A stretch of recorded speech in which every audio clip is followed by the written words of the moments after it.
What is the human capital strategy for the U.S. Army Futures Command? What is it doing differently to attract and retain a skilled workforce? And how is it using technology and innovation to change the way it operates? I'll explore these questions and so much more with our very special guest, Kate Kelley, Chief Human Capital Officer at the Army Futures Command. Welcome to the show, Kate. It's great to have you. Thank you so much. I really appreciate being here and look forward to the discussion. Wonderful. I just want to start off with some context for our listeners. Would you tell us more about the mission and organization of the U.S. Army Futures Command?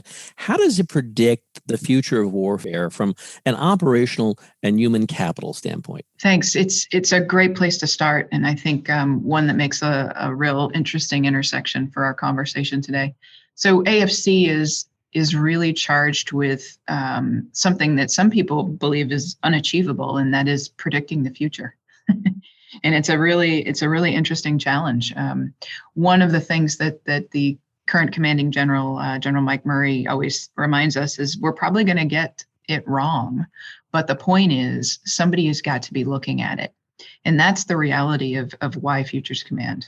The Army has a very honest assessment of itself and established Futures Command to do what it needs to do in order to be prepared for that future fight. And so AFC is about identifying, predicting, assessing what that future need and capability for the United States Army needs to look like. And what does that mean for human capital? It means that we have to include the right people and the right skills and the right competencies in order to be prepared for that future fight. And so that's really what I would offer you in terms of what is AFC, what is its mission, and more importantly, what does that human capital lens look like with respect to the command? That's great. And so, Kate, you ripped right into it for us because I want to talk about your specific duties and responsibilities as the Chief Human Capital Officer within the Army Futures Command. What are they? And just as importantly, how is your office organized and what are the functions within your portfolio? So I am the Human Capital Officer, which I would offer to you as a little bit of a different label for the traditional Army. In the private sector and in many other federal government agencies, certainly in Fortune 500s, there is always a human capital officer, a CHCO position, as some would call it. The point is that AFC is challenging the Army mindset in terms of some legacy thinking, and my position is really designed to bring about the thinking with respect to people and how do you intersect that into the day-to-day mindset and day-to-day of a four-star command and its mission. So my responsibilities are pretty broad. They span everything from traditional human capital, meaning how are we hiring, how are we taking care of people, how are we compensating people, how are we managing them, but all the way to the far end of that spectrum, which is what should AFC be thinking about, either for AFC's workforce or for the Army, to really bring more modern human capital practices into our space?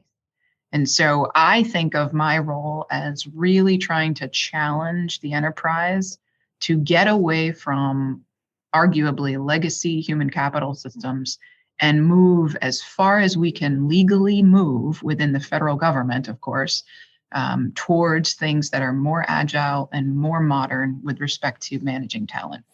Well, that's quite a mission, and I'm sure regarding those duties and responsibilities and that kind of vision of getting away or transforming the legacy into something that can really help the Army's Future Command's mission, which is to predict the future in a lot of ways. What are some of the top challenges you face in your position in doing that and realizing that vision, and how have you sought to address those challenges?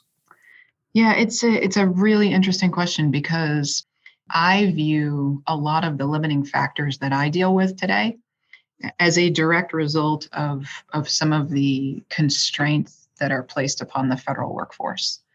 And so I think the biggest challenges that I literally fight day to day are trying to do what you intellectually and intuitively know needs to be done with respect to talent management, but it's very difficult to do it because we are still operating with what I consider to be some very antiquated and legacy systems that are specifically in place as federal employees are in today's world. So I would consider both military and civilian in that spectrum of limitation. I think the Army is doing a wonderful job of recognizing that its talent management has to evolve for its military and for its civilians. But the challenge that I face and we face is, how do you do that within the confines of, say, the general schedule for federal employees, and limitations of competition and fair practice, those things that are still in place for the federal government, and therefore my purview, really make it difficult to be as nuanced and as agile as we want to be with respect to talent management. So that's what I would offer you as the primary challenges.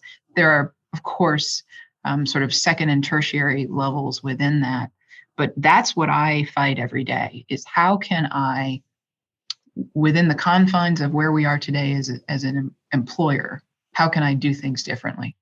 Could you outline the human capital strategy for the Army Futures Command? What are those key priorities that will allow you to realize your vision? Absolutely. Number one is, I am taking full advantage of all flexibilities and authorities that Congress has seen fit to give the Army already. And what I mean by that are things like direct hire authority, ability to incentivize higher education and then bring that talent into the organization. And then other ideas such as brevet promotions for the right skill sets in the right positions, meaning critically in our strategy, getting the right skill set in the right job and not being constrained by perhaps legacy thinking that might suggest that if you've been in this position for X amount of time, you must move on. But really trying to make sure that the skill set and the competencies that are requisite for the position are married up with the right individual at the right time for that job. The other piece of the strategy involves creating a more permeable membrane, if you will, between the various entities within Army Futures Command. And what I mean by that is that today we have the labs and the research and development entities across the Army that are part of our organization. They have very unique authorities given to them by Congress that allow them some more flexible ways to manage their talent, both inside their organization, but also accessing that talent from the outside and in. And we have other parts of Futures Command who are in the more traditional GS system. So the challenge we have is that the authorities that the labs have really give people ways to competitively move up in promotion and responsibility levels in a more seamless way.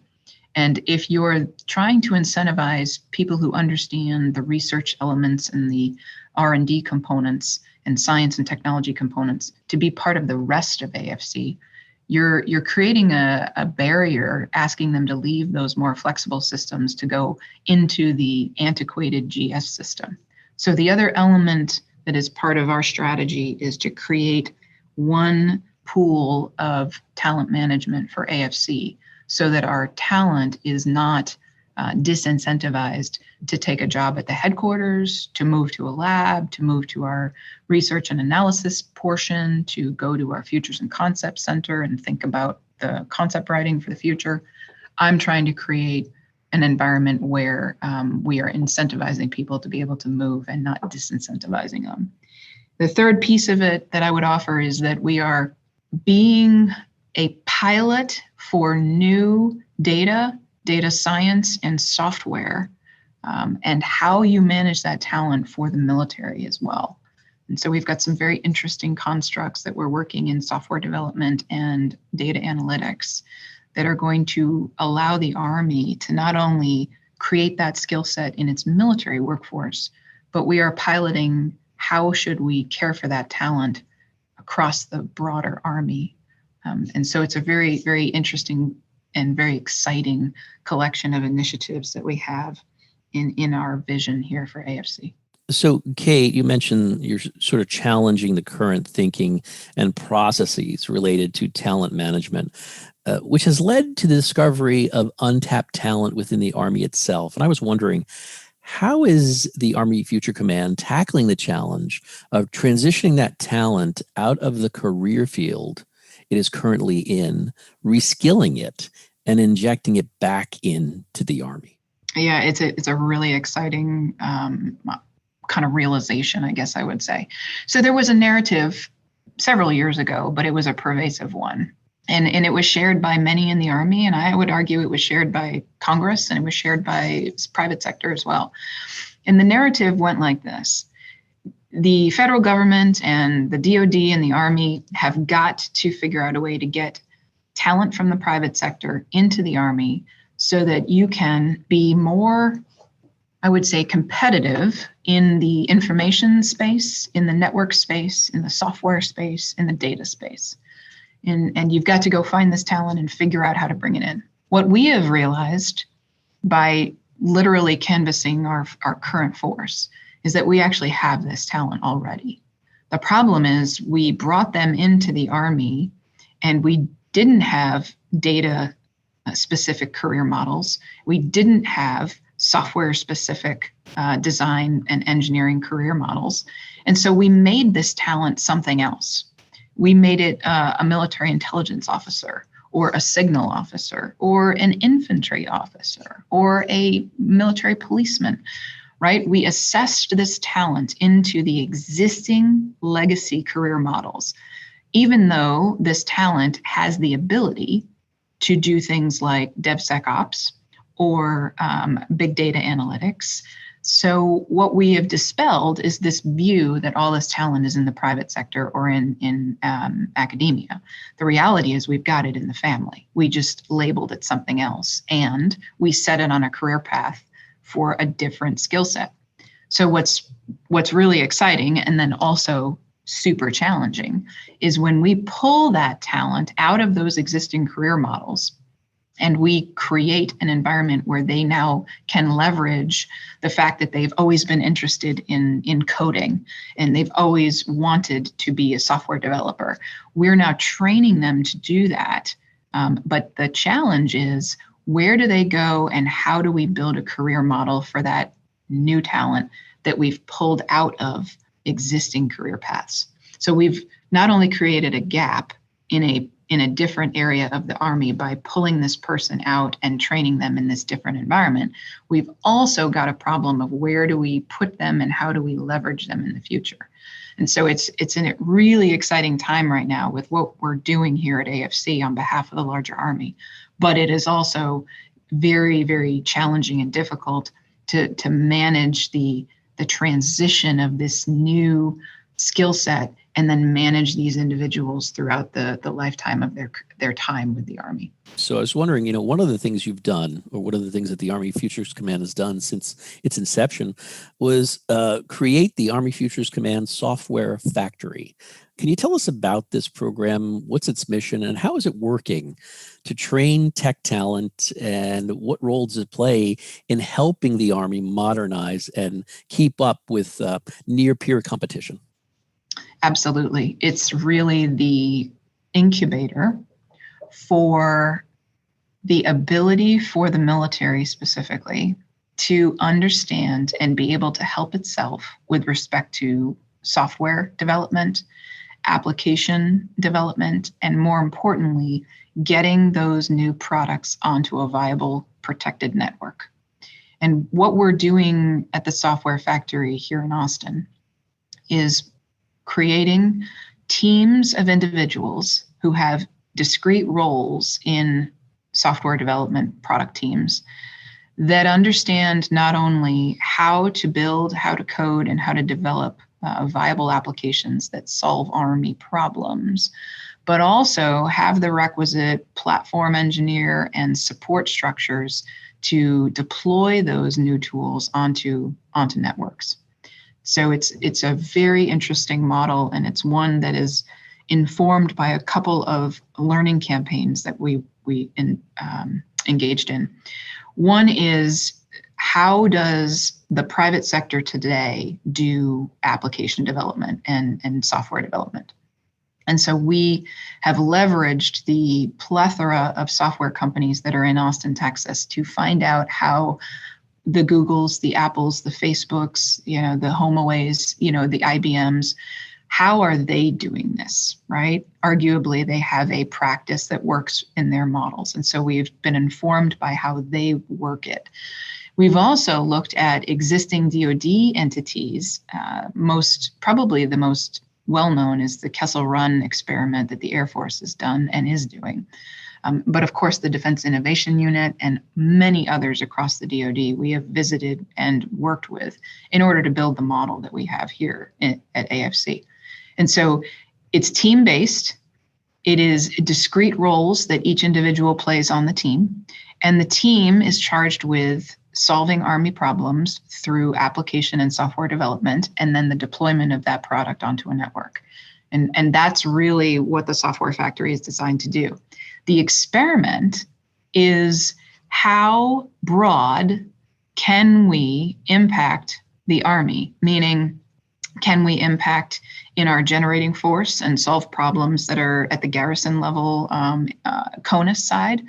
And the other opposite end of the spectrum is, can we put these software development teams in a future deployed environment where they're able to do agile software development that can help a commander on the ground in the future? And so the experiment is to not only create the talents that is needed to build these teams, but then to figure out how to employ these teams across the Army, across the full spectrum of what this work could look like in the future.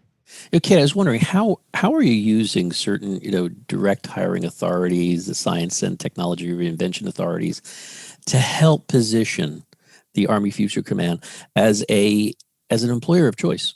What are you doing in that area? It's almost like pounding the pavement, but also doing it virtually. You have to be present and have active relationships with universities. You have to be actively bringing interns into your summer rotations and exposing them to what they can do in our labs. And that's one of our most successful models. We have existing partnerships with a variety of educational universities across the country in many, many domains. Those partnerships allow us to pull students out of their school program, and they can work in our labs, say June, July, August, while they're on summer recess. And they can actually actively participate with our scientists and our researchers working on real Army problems. That exposure gives them that education that I was talking about previously, that there are opportunities for employment with the Army that aren't the traditional military soldier. It also creates this wonderful information and pipeline of relationship between the university and between the Army.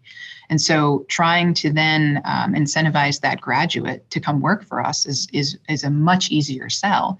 And if we have things like direct hire authority, where we can make a job offer to that student who has that engineering degree and is interested in working directly for us, we can just shrink that timeline to get that person employed with us exponentially.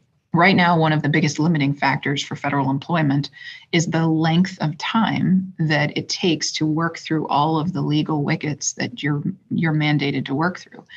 Most of your younger generation is not tolerant of the current USA jobs process and the complete, absolute confusion that creates on the part of a new employee trying to navigate the system. And so what happens is, because that system is so lengthy in process, the real talent is getting offers from industry and academia and private sector 3 and 4 times before the federal government even tells them that they made it to the next round of the position. So things like direct hire authority and what we're able to do with our science and technology lab authorities allow us to get directly to that talent in a much more streamlined and much quicker way, which helps us be a little bit more competitive with a company who can make an offer inside of 5 hours. And that's really what those authorities allow us to do. Kate, I was wondering, we've talked a lot about the shift in culture, and arguably when you're in an organization where the culture is we avoid failure at all costs, but you're trying to innovate. I was wondering how can you navigate that, and how does the Army Future Command lead this diverse workforce through an often frustrating encounter to, say, Army culture innovation cycle where failure is often the catalyst for the most innovative ideas? How are you doing that? It's interesting. I had a lot of thinking about that question of fail early, fail often. There is so much narrative in the private sector, especially about that, and I think there is a lot of validity and truth to it, and it is absolutely in complete counter to our Army culture, which is do not fail ever. And make sure you deliver. And so your question's outstanding, because that inherent clash of viewpoint really does create a space that is uncomfortable for many, especially in the Army. But I think that's really part of what AFC is about, right?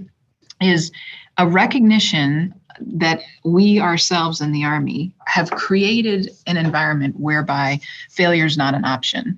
Yet in this particular world where you are trying to create new, it is inevitable that there will be failures. You just can't get it 100% right the first time, every time, especially when you are working in spaces where you are literally creating new product and new design.